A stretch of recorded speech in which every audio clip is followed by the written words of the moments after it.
परम सत्कारयोग गुरु प्यारी सात संगत जी, राधा स्वामी जी। सात संगत जी, क्या बाबा जी ने सत्संग फरमाना और सवाल जवाब करना भी बंद कर दिया है? पूरी बात आगे हम आपको बताएंगे जी। कल हमने बताया था कि बाबा जी ने नामदान की जिम्मेदारी हजूर जी को दे दी है और कल हजूर जी ने पहली बार डेरे में नामदान दी। 19 जनवरी से हजूर जी ने दूसरे मेजर सेंटरों में नामदान दिए थे जी। और तब यही न्यूज़ आई थी कि बाबा जी अब सिर्फ डेरे में ही नामदान दिया करेंगे। लेकिन कल वाली खबर के बाद लोगों में एक अफवाह फैलनी शुरू हो गई है जी कि क्या बाबा जी ने सत्संग फरमाने और सवाल जवाब करने की जिम्मेदारी भी हजूर जी को सौंप दी है। क्या अब से बाबा जी सत्संग भी नहीं फरमाएंगे? तो सात संगत जी, आप इस तरह की अफवाहों से बचिए। ऐसी कोई भी खबर डेरे से नहीं आई है जी। खबर के अनुसार बाबा जी ने अभी सत्संग की जिम्मेदारी हजूर जी को नहीं दी है। अभी बाबा जी ही सत्संग फरमाएंगे जी। लेकिन बाबा जी की कब क्या मौज हो जाए ये तो उनके अलावा कोई नहीं जानता जी। जब एक गुरु अपनी गद्दी के लिए उत्तराधिकारी का चयन कर लेते हैं तो धीरे धीरे उत्तराधिकारी के कंधों पर जिम्मेदारियां सौंपना भी बहुत जरूरी होता है जी। बाबा जी हजूर जी के कंधों पर एक साथ सारी जिम्मेदारियां नहीं डाल रहे, बल्कि धीरे धीरे हजूर जी को जिम्मेदारी सौंप रहे हैं जी। जब हजूर जी को उत्तराधिकारी बनाया था उसके बाद बाबा जी ने हजूर जी को अपने साथ ही रखना शुरू कर दिया था जी।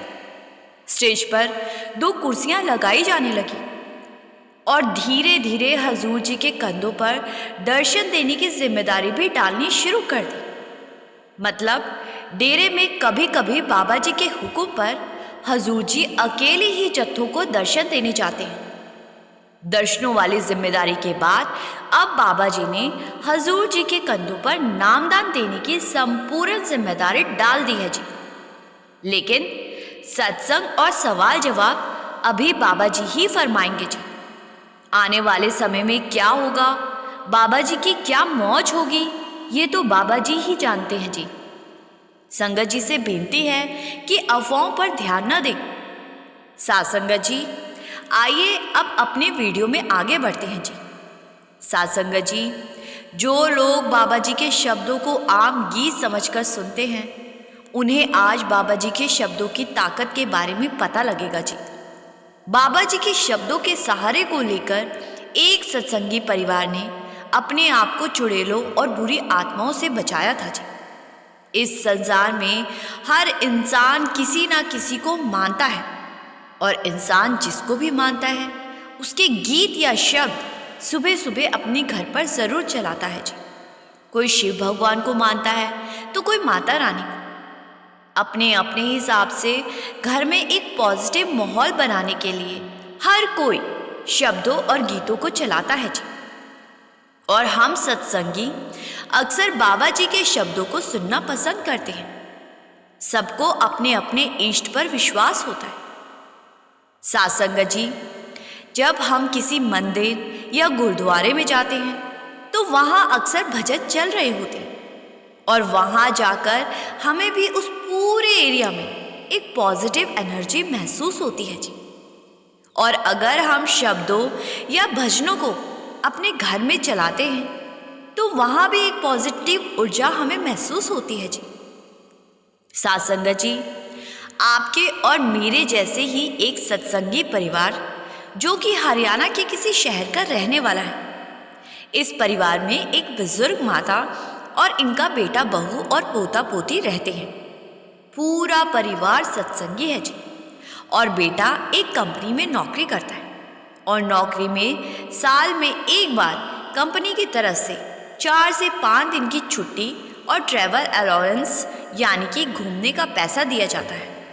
उन दिनों जून का महीना था जब इस भाई की कंपनी ने ट्रैवल का पैसा इस भाई को दिया और जून होने के कारण बच्चों के स्कूल भी बंद थे तो इन लोगों ने 4-5 दिन मनाली जाने का प्लान किया, क्योंकि जून जैसे गर्मी वाले महीने में हर कोई पहाड़ी इलाके में जाना ही पसंद करता है।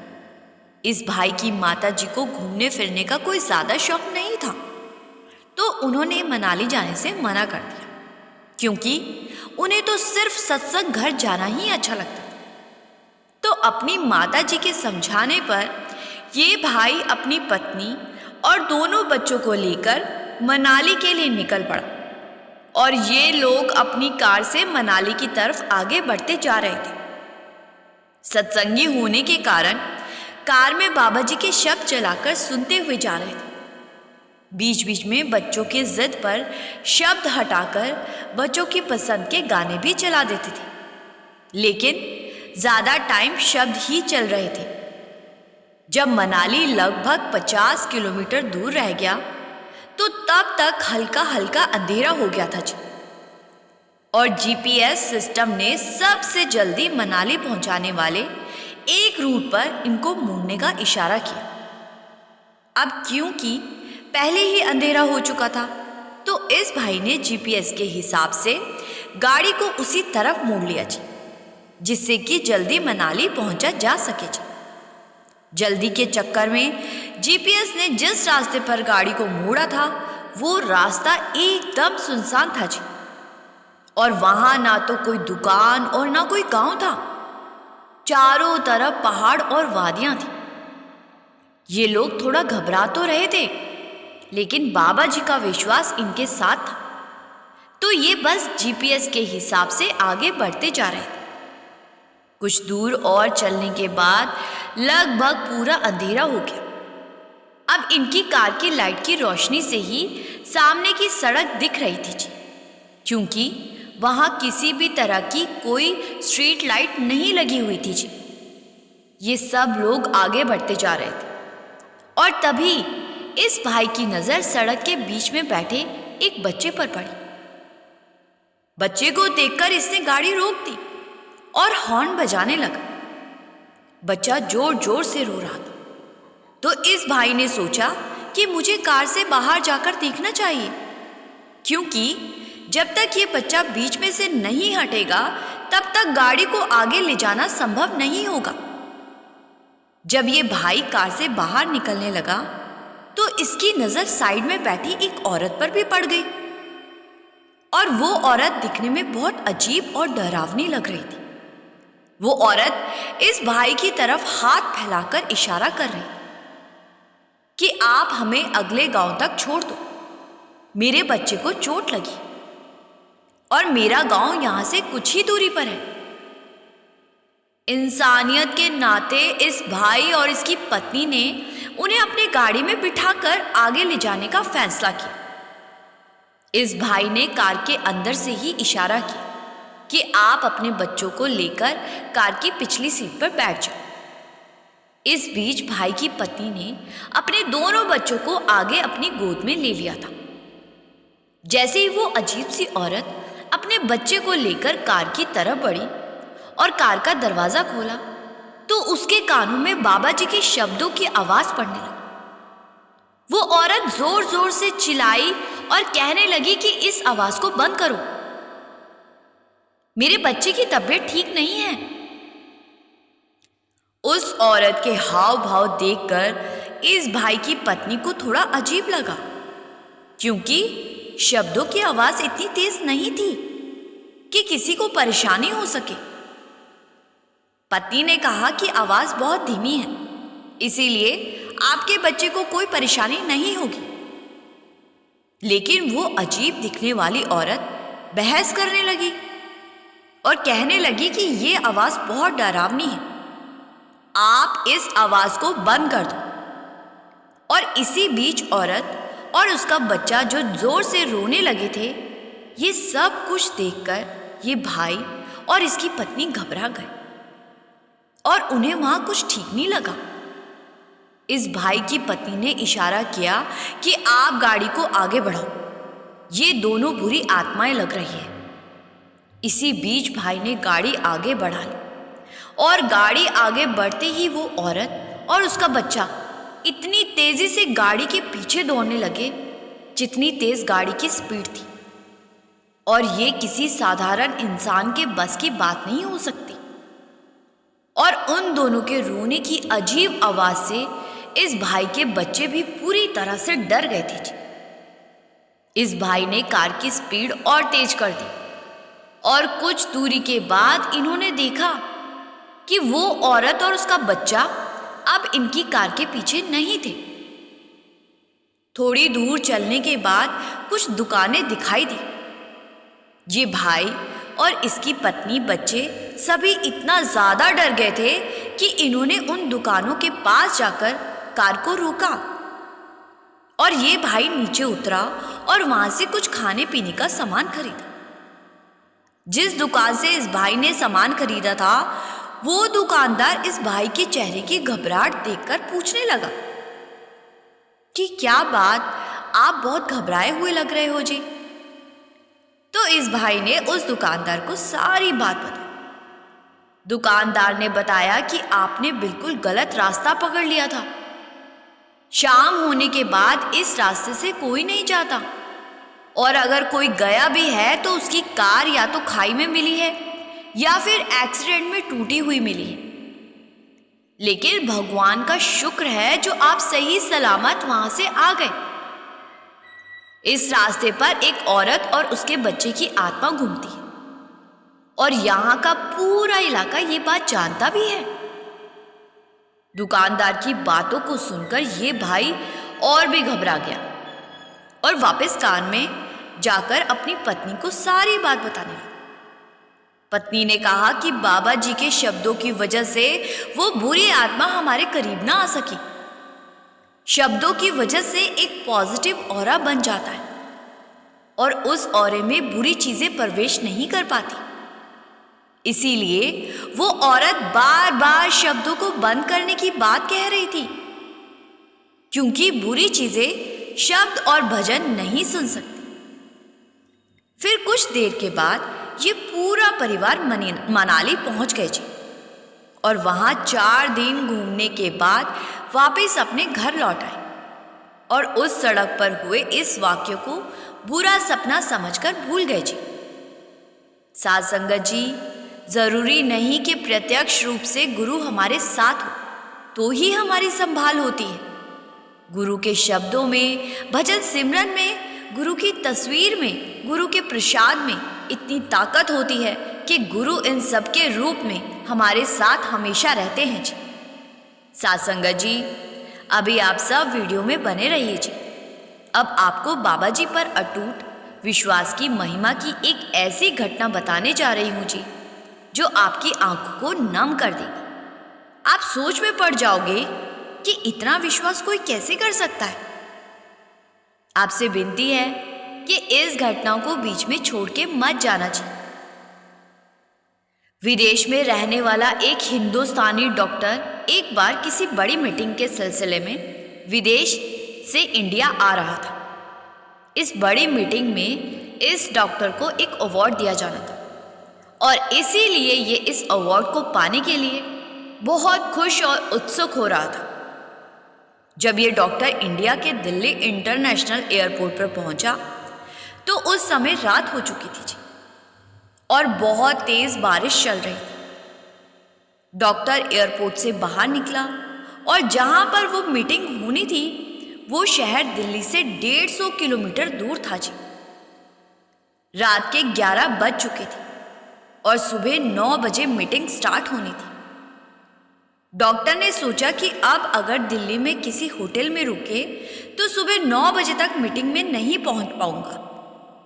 इसीलिए डॉक्टर ने फैसला किया कि अभी एक कार किराए पर लेकर निकल जाता और 3-4 घंटे में उस शहर में पहुंच जाऊंगा जहां मीटिंग होनी और फिर उसी कार से वापस एयरपोर्ट आकर यहां से फ्लाइट लेकर विदेश चला जाऊंगा।